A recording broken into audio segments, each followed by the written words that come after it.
कुठल्याही त्रासाविना कर्ज मिळालेलं आहे। याच्यामध्ये कुठेही बँकेचं जे काही अटी शर्ती व अनेक कायदे कानून असतात त्याचे न करता PM स्वनिधी योजनेअंतर्गत हा लाभ हा मोदीजींच्या निर्णयामुळं लाभार्थ्यांना मिळाला आहे।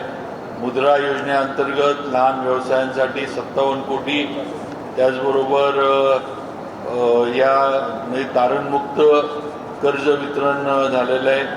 लहान कारागिरांना प्रोत्साहन देणाऱ्या पंतप्रधान विश्वकर्मा योजनेचा 30 लाख लोकांना फायदा हा झालेला आहे। त्याचबरोबर आदिवासी समाजासाठी 15,000 कोटी रुपये आणि धरती आबा ग्राम उत्कर्ष अभियानसाठी 79,000 कोटी रुपयांचा निधी हा देण्यात आला आहे। पंतप्रधान किसान सन्मान निधी अंतर्गत 11 कोटीहून अधिक शेतकऱ्यांच्या खात्यात थेट 4.6 लाख कोटी रुपये जमा झालेले आहेत आतापर्यंत। किसान क्रेडिट कार्ड योजनेद्वारे 7 कोटीहून अधिक शेतकऱ्यांना अंदाजे 10 लाख कोटीपेक्षा जास्त परवडणारी कर्ज उपलब्ध करून दिली गेलेली आहेत आणि या कर्जाची मर्यादा पूर्वी 3 लाख होती, ती मर्यादा सुद्धा 3 लाखावरनं 5 लाख करण्यात आली आहे।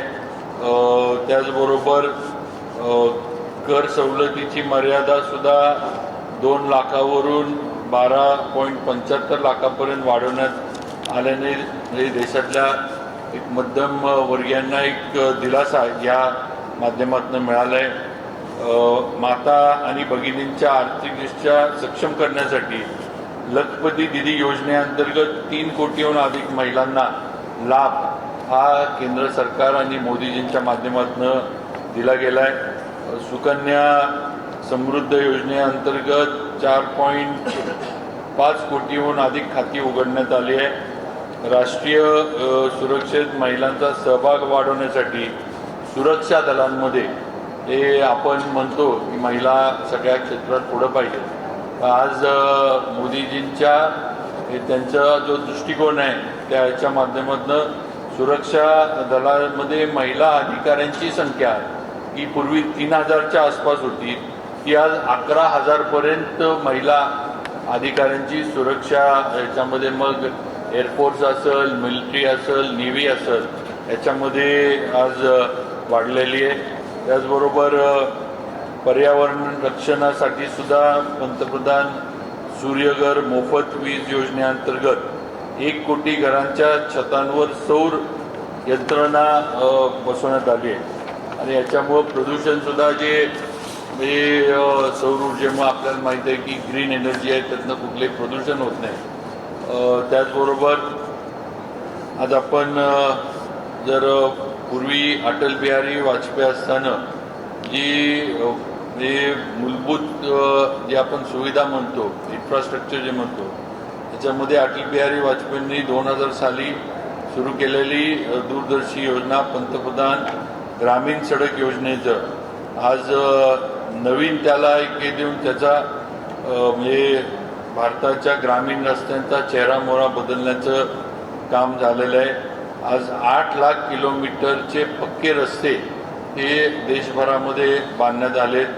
सुमारे त्यापैकी 4 लाख किलोमीटरचे रस्ते केवळ 12 वर्षात आपण पूर्ण केलेत, केंद्र सरकार राज्य सरकारनं पूर्ण केलेत। त्याचबरोबर जिथे गावात म्हणजे आपण जे टाईम बघतो 8 तास लागायचं तिथं आता त्या गावांमध्ये 3 तासामध्ये आपल्याला पोचता येते, हे एक उदाहरण आहे। अशा पद्धतीने झाले। त्याचबरोबर बरंच याच्यामध्ये कृषी क्षेत्रात सर्वात मोठा बदल जो आहे तो सिंचनाच्या क्षेत्रात झाला आहे। सिंचनाच्या क्षेत्रात सुद्धा जी कामं जे पंतप्रधान कृषी सिंचन योजनेच्या माध्यमातून थेंबा थेंबाने अधिक पीक या मोहिमेअंतर्गत 2015-16 पासून 109 लाख हेक्टरपेक्षा जास्त शेतजमीन सूक्ष्म सिंचनाखाली आणण्यात आली आहे त्यामुळं केवळ पाण्याची बचत झालेली नाही, तर शेतकऱ्यांच्या उत्पन्नात आणि उत्पादनातही अभूतपूर्व वाढ ही आपल्याला मिळत आहे, ही वस्तुस्थिती आहे. 2014मध्ये देशात एकूण 91,278 किलोमीटर लांबीचे राष्ट्रीय महामार्ग होते. हे आज हे राष्ट्रीय महामार्ग 1.46 लाख किलोमीटरहून अधिक झालेले आहेत. 2014मध्ये दररोज केवळ 11.6 किलोमीटर नवीन महामार्गाचं काम व्हायचं. आज हाच आकडा 34 किलोमीटरहून अधिक नवीन महामार्ग जे आहेत हे रोज बांधले जात आहेत. आज आपण जर बघितलं तर जो अगदी आपल्या देशाचा दुर्गम भाग आहे, म्हणजे अगदी आपण ज्याचा जिथं म्हणजे सगळ्याच बाबतीमध्ये पोचणं अवघड होतं, त्यामध्ये आज जे काम झाले, चिनाब पूल असेल, नवीन पंबन पूल असेल, अटल टनेल असेल, हे यासारख्या शेकडो भव्य आणि विशाल पायाभूत सुविधा या मोदी सरकारनं आणि मोदीजींच्या माध्यमातून आज देशात उभ्या राहिल्या आहेत. त्याच्यामुळं सगळ्यात महत्त्वाचं म्हणजे देशाच्या संरक्षणाला आणि देशाचं ज्या ठिकाणी आपली मिलिटरी, आपले बाकीचे जे जवान आहेत, त्यांना लागणारं जे म्हणजे सप्लाय असतो, जे काही त्यांची रसद ज्याला आपण म्हणतो, ती पोचवण्यासाठी या सर्व रस्त्यांचं जे आहे ते एकानं आपल्याला सगळ्यांना माहिती की एकीकडनं चायना, एकीकडनं पाकिस्तान, या दोन देशांचा धोका आपल्या देशाला कायम राहिलेला आहे. आणि या ह्याच्यावर शेवटी रस्ते त्या ठिकाणी वेळ आल्यानंतर म्हणजे युद्ध सदृश्य परिस्थिती झाली तर त्या ठिकाणी लागणारी जी तयारी असते, जी सगळी रसद असते, ती पोचवण्यासाठी आज या सर्व पायाभूत सुविधांचा फार मोठ्या प्रमाणावर भारताला, आपल्या सैन्याला फायदा होतोय. आज 2014पर्यंत रेल्वेचं आधुनिकीकरण हे काही फार झालं नव्हतं, एक दिवा सुटत होतं. आज भारतीय रेल्वेचं ब्रॉडगेज विद्युतीकरणाचं 99.6% जास्त काम पूर्ण झाले. अमृत भारत स्टेशन योजनेअंतर्गत देशभरातील 1,337 पेक्षा जास्त रेल्वे स्थानकं आज जागतिक दर्जाच्या मानांकनानुसार अद्ययावत केली जात आहे. आज भारतीय रेल्वेनं हे RRTS असेल, वंदे भारत ट्रेन्स असतील, या नवीन सगळ्या ज्या गाड्या आहेत या 12 वर्षांमध्ये एक नवीन ज्याला आपण रेल्वेला झळाळी म्हणू, ती मोदीजींच्या आणि केंद्र सरकारच्या माध्यमातून दिली गेली आहे. आज वाहतुकीचं म्हणजे देशभरामध्ये 164हून अधिक वंदे भारत एक्सप्रेस गाड्या यशस्वीपणे कार्यरत आहेत, ज्या भारतीय रेल्वेने एक नवीन, आधुनिक आणि सुरक्षित ओळख या वंदे भारत गाड्या बनलेल्या आहेत. 2014मध्ये केवळ 5 शहरांमध्ये 248 किलोमीटरचं मेट्रो नेटवर्क होतं. आज भारतात 26हून अधिक शहरांमध्ये 1095 पेक्षा जास्त लांबीचं मेट्रो नेटवर्क आज उभं राहिलेलं आहे. त्यामुळे ही जगातील सर्वात वेगानं वाढणारी शहरी वाहतुकीची व्यवस्था ही आपली भारताची मेट्रो बनलेली आहे. त्याचबरोबर विमानतळांचा विषय बघितला तर 67 वर्षात केवळ 74 विमानतळं आपल्या देशात होती. मग इंटरनॅशनल असतील, छोटी मोठी. आज गेल्या 12 वर्षांमध्ये मोदी सरकारने 90हून अधिक विमानतळं बांधली असून आज हा आकडा आजचा जर बघितला तर हा 164च्या पुढं विमानतळांचा आकडा गेलेला आहे. उडान योजनेमुळं म्हणजे ज्यांना कधी वाटत नव्हतं, पण या उडान योजनेमुळं विमान प्रवाससुद्धा सुकर आणि किफायतशीर झाला आहे. आज विमान प्रवासाची संधी ही अगदी सर्वसामान्य छोट्यातल्या छोट्या व्यावसायिकाला असेल, नोकरदारांना असेल, आज त्यांना मिळायला लागली आहे. आज गेल्या 12 वर्षात तरुणांना शिक्षण आणि उपचार देण्यासाठी 23 नवीन एम्स आणि वैद्यकीय महाविद्यालय मंजूर करण्यात आली आहेत आणि यामध्ये ईशान्य भारतातील लोकांची दीर्घ काळापासूनची मागणी पूर्ण करत आसाममध्ये पहिलं एम्स स्थापन करण्यात आलेलं आहे.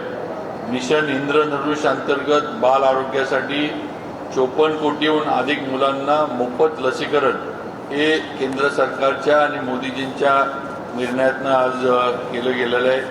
आज आपण आपल्या जो वारसा म्हणजे भारताची जी ओळख आहे, आपण आपल्या देशामध्ये आपला वारसा जो आहे याचं फार जतन करतो किंवा आपला जो वारसा आहे, आपल्या ज्या परंपरा आहेत, आपल्या ज्या रूढी आहेत त्या फार काटेकोरपणे आपण सगळेजण पाळत असतो.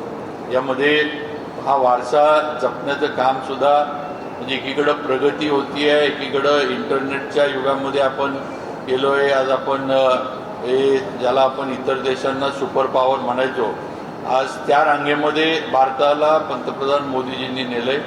असं असताना सुद्धा आपली जी परंपरा, आपला जो वारसा आहे हा जपण्याचं कामसुद्धा मोदीजींच्या माध्यमातून गेल्या 12 वर्षांमध्ये फार बारकाईनं काटेकोरपणे करण्याचं झालं आहे.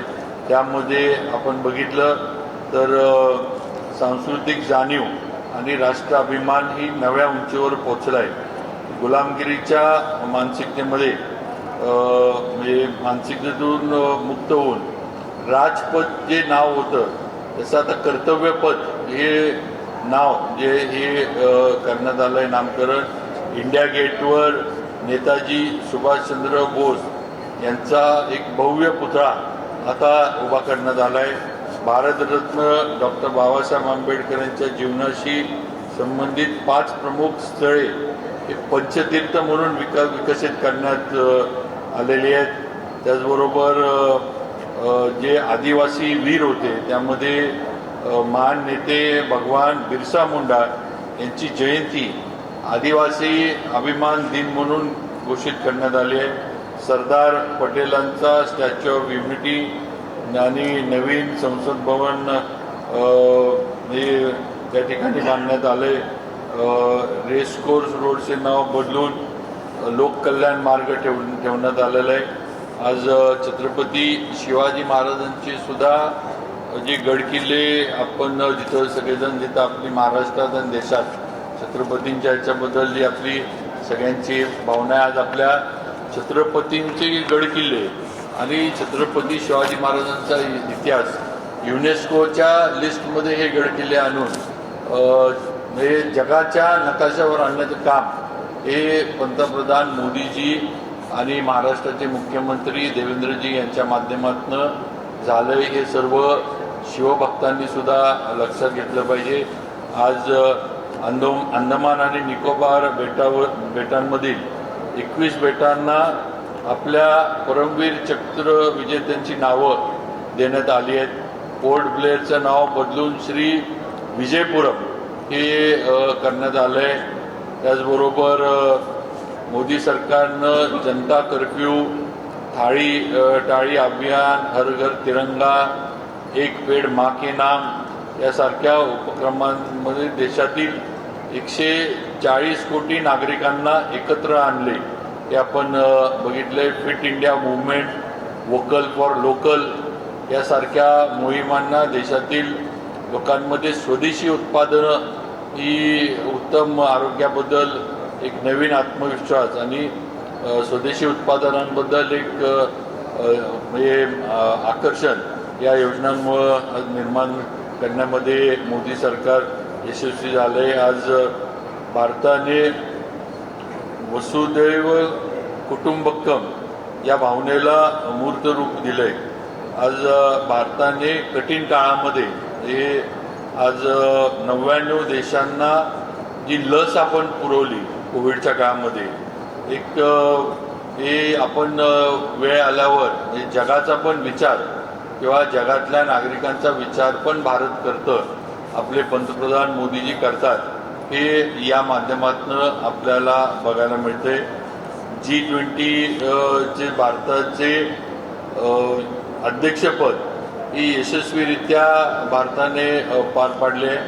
32 नवीन दूतावासांचे उद्घाटन आणि 70 लाख कोटी रुपयांहून अधिक थेट परकीय गुंतवणूक FDIचा ओघ हा भारतामध्ये हे भारताच्या जागतिक विश्वासाचे द्योतक आहे.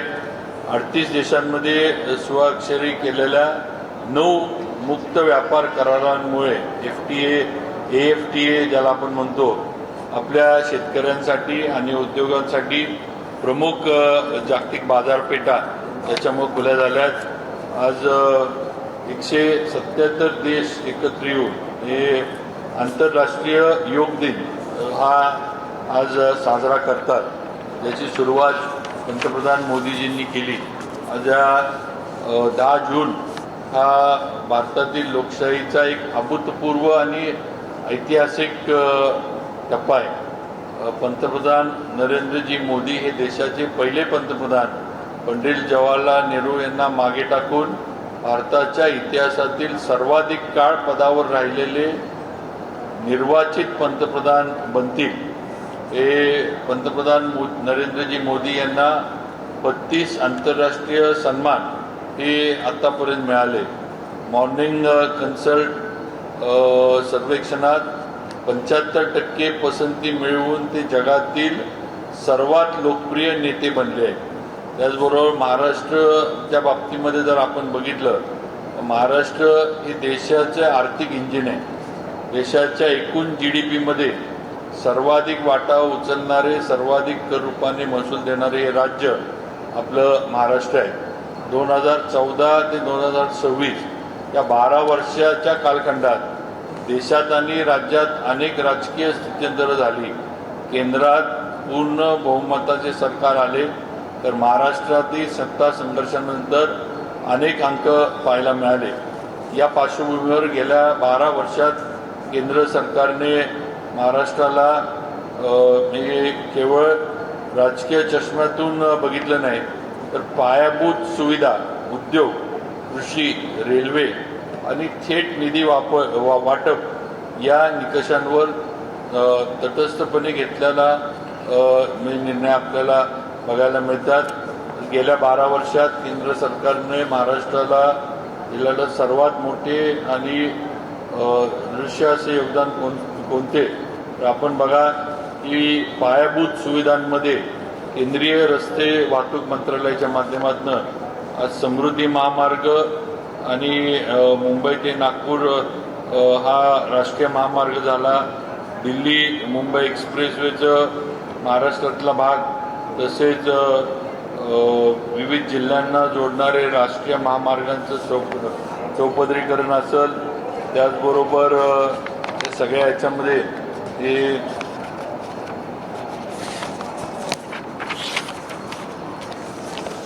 इन्फ्रास्ट्रक्चरमध्ये गेल्या 12 वर्षात हजारो किलोमीटर नवीन राष्ट्रीय महामार्ग आपल्या राज्यात तयार केले. मेट्रो प्रकल्पांचे जाळे मुंबई, पुणे, नागपूर आणि नवी मुंबई या शहरांमध्ये मेट्रो प्रकल्पांचे जाळे निर्माण झाले आहे. Atal Setu, Mumbai trans harbour link ज्याला आपण म्हणतो हा एक अतिशय उपयोगी आणि एक सगळ्यांच्या सोयीचा हा एक फार हे कधी आपल्याला वाटलं नव्हतं पण आज हा सुद्धा अटल सेतूसुद्धा आपल्या नागरिकांच्या सेवेमध्ये आज हा सगळा रस्ता रुजू झालेला आहे. पहिली high speed Vande Bharat train महाराष्ट्राला मिळाली आहे. मुंबई, शिर्डी, सोलापूर, मडगाव, गोवा, अहमदाबाद आणि नागपूर ते बिलासपूर अशा अनेक वंदे भारत ट्रेन महाराष्ट्रातून आता धावत आहेत. त्याचबरोबर रेल्वे बजेटमध्ये सुद्धा गेल्या आर्थिक वर्षात महाराष्ट्राला रेल्वे प्रकल्पांसाठी 15,000 कोटींपेक्षा जास्त निधीची तरतूद ही सातत्यानं करण्यात आली आहे. यामध्ये मुंबई उपनगरीय रेल्वे याचं आधुनिकीकरण, ठाणे दिवा 5व्या आणि 6व्या मार्गिकेचं लोकार्पण आणि छत्रपती शिवाजी महाराज टर्मिनस व इतर महत्त्वाच्या स्थानकांचा पुनर्विकास अमृत भारत स्टेशन स्कीममध्ये. त्याचबरोबर अहमदनगर, बीड, अहमदनगर म्हणजे ज्याला आपण आता आपलं अहिल्यानगर ज्याला हे करतो अहिल्यानगर बीड परळी आणि वर्धा नांदेड या रेल्वे मार्गाच्या कामाला केंद्रानं गती दिली आहे. त्याचबरोबर उद्योगामध्ये सुद्धा आज दिल्ली मुंबई कॉरिडोर, DMIC ज्याला आपण हे करतो इंडस्ट्रियल कॉरिडोर, छत्रपती संभाजीनगर जवळील ऑरिक या सर्वात यशस्वी स्मार्ट औद्योगिक शहरांपैकी एक म्हणून विकसित झालं आहे. इथे अब्जावधी रुपयांची गुंतवणूक महाराष्ट्रामध्ये ऑरिकच्या माध्यमातून आज आलेली आहे. दिघी पोर्टचं औद्योगिक क्षेत्राचा विकास ही या संकल्पनेतून होत आहे.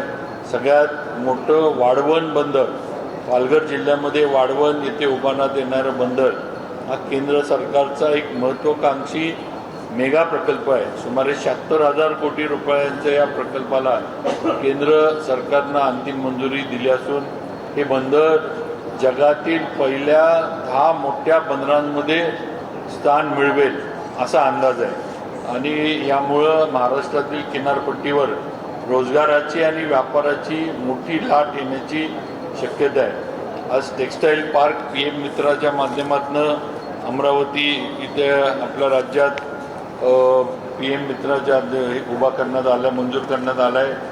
ज्याच्यामुळं विदर्भातील कापूस उत्पादकांना आणि वस्त्रोद्योगाला मोठा दिलासा मिळेल.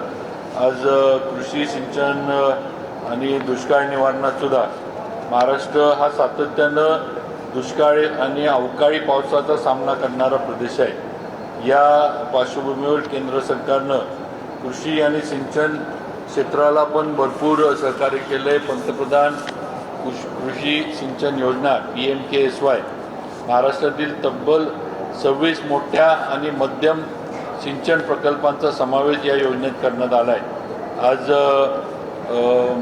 पंतप्रधान किसान सन्मान निधी मगाशी पण मी सांगितलं की या योजनेच्या माध्यमातून महाराष्ट्रातील सुमारे 85 लाख ते 1 कोटी शेतकऱ्यांच्या खात्यात थेट प्रतिवर्ष 6,000 रुपये जमा होत आहेत. राज्य सरकारने यात स्वतःची भर घातली असली तरी केंद्राचा हा पायाभूत आधार ग्रामीण व्यवसायाला बळ देणं ठरला आहे. त्याचबरोबर पीक विमा आणि आपत्ती व्यवस्थापनमध्ये सुद्धा NDRFमधून केंद्र सरकारनं महाराष्ट्राला वेळोवेळी मदत दिली आहे. नागरी विकास, आरोग्य, सामाजिक कल्याणमध्ये सुद्धा आपण बघा स्मार्ट सिटी मिशन असेल, आरोग्य क्षेत्र, आयुष्यमान भारत, एम्स असेल, PMAY हे शहरी आणि ग्रामीण भागातील लाखो गरिबांना हक्काच्या घराची योजना असेल, अशा अनेक योजना या महाराष्ट्राला आपल्या गेलेत. असं गेल्या 12 वर्षाचं सर्व क्षेत्रात हे असं कुठलं एकही क्षेत्र या देशातलं नाही आहे ज्याच्यामध्ये पंतप्रधान मोदीजींच्या निर्णयानं बदल झालेला नाही, क्रांती झालेली नाही.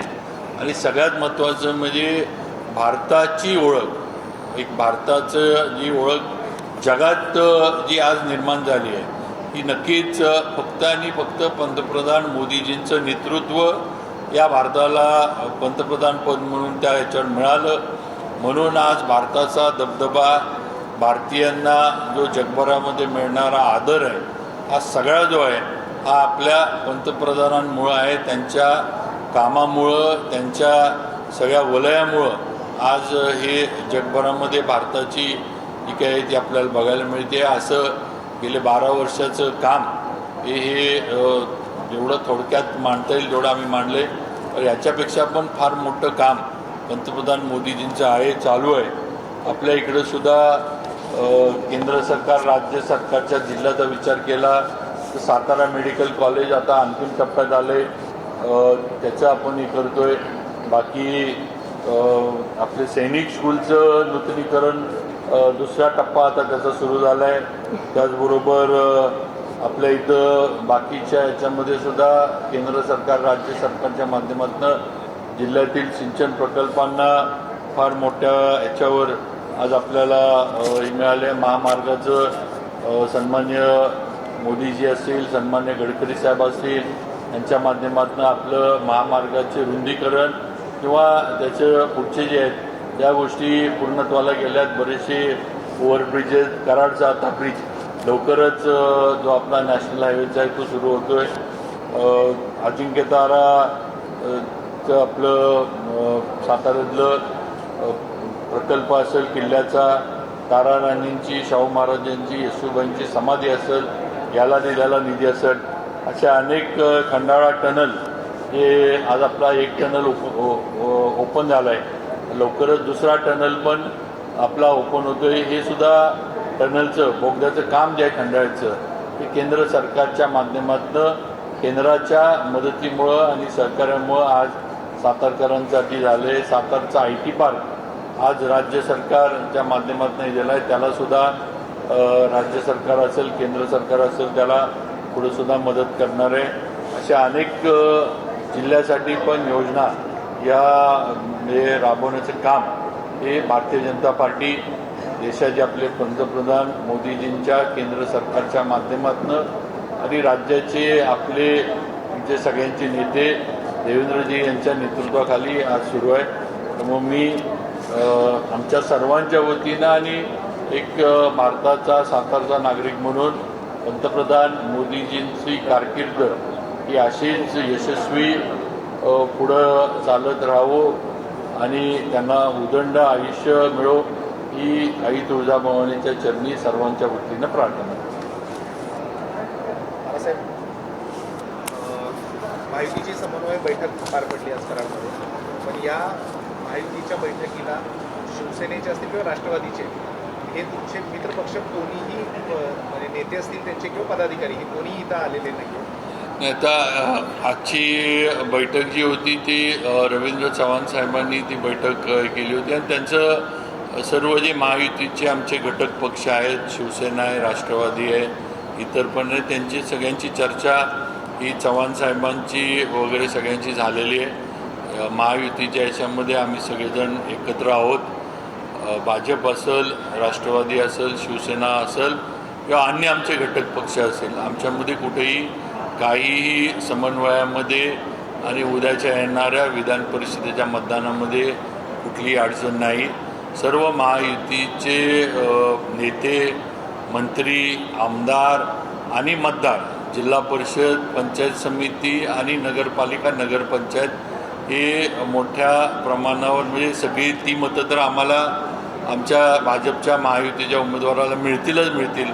पण आम्हाला खात्री आहे की जो आमचा महायुतीचा आकडा आहे त्याच्या पुढं जाऊन आम्हाला मतं आमच्या उमेदवाराला नक्की मिळतील याची आम्हाला गॅरंटी आहे. महाराज, तुम्ही एकीकडे म्हणताय अडचण काहीच नाही आहे महायुतीमध्ये, मात्र काल शंभूराज देसाई स्वतः म्हणाले की कोणत्याही बैठकीचं निमंत्रण त्यांना मिळालेलं नाही आहे आणि त्यामुळं मी कुठल्या गाडीत कोणत्या गाडीत बसतो असं अशा पद्धतीचा त्यांनी उपरोधक टोला मारला आहे.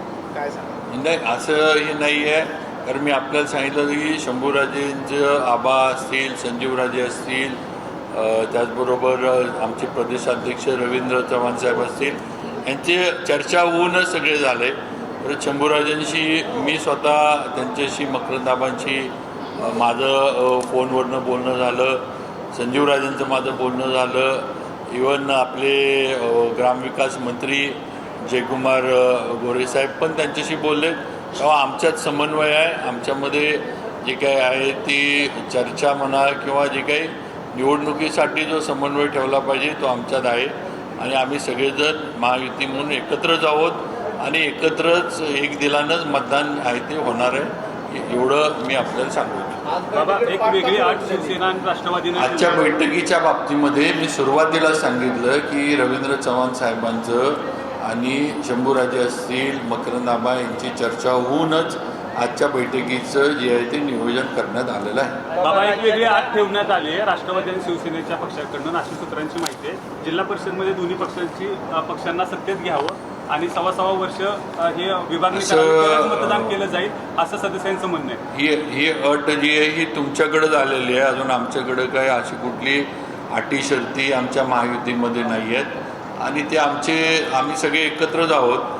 मग जरी काही असलं हे तर पुढं देवेंद्रजी फडणवीस आहेत, एकनाथ शिंदे साहेब आहेत आणि सुनेत्रा वहिनी आहेत, यांच्या माध्यमातून काही जे काही निर्णय असले तर ते पुढं या सर्वांच्या माध्यमातून होतील. स्थानिक स्वराज्य संस्थेच्या निवडणुकीला भाजपनं युती धर्म पाळला नाही, स्वबळाचा नारा देऊन निवडणुकीत लढल्या आणि त्यावेळी त्यांना मित्रपक्षांची आठवण आली नाही आणि आता मतदानासाठी मित्रपक्षांची आठवण येते असं देखील सदस्यांचं म्हणणं आहे. सगळ्या राज्यामध्ये 17 निवडणुका होत 17 ठिकाणी आणि 17 ठिकाणी सगळे महायुती म्हणूनच लढतात. काही बिनविरोध झाल्या, काही ठिकाणी निवडणुका आल्या. म्हणजे याच्यातनंच महायुती भक्कम आहे हे तुम्हाला दिसतंय. आता हे जे काही असे उगाच अफवा काय तर वावड्या उठवण्याचा आणि गैरसमज पसरवण्याचे प्रकार आहेत, बाकी काय नाही. बाबा पण जिल्हा धन्यवाद. परिषदेच्या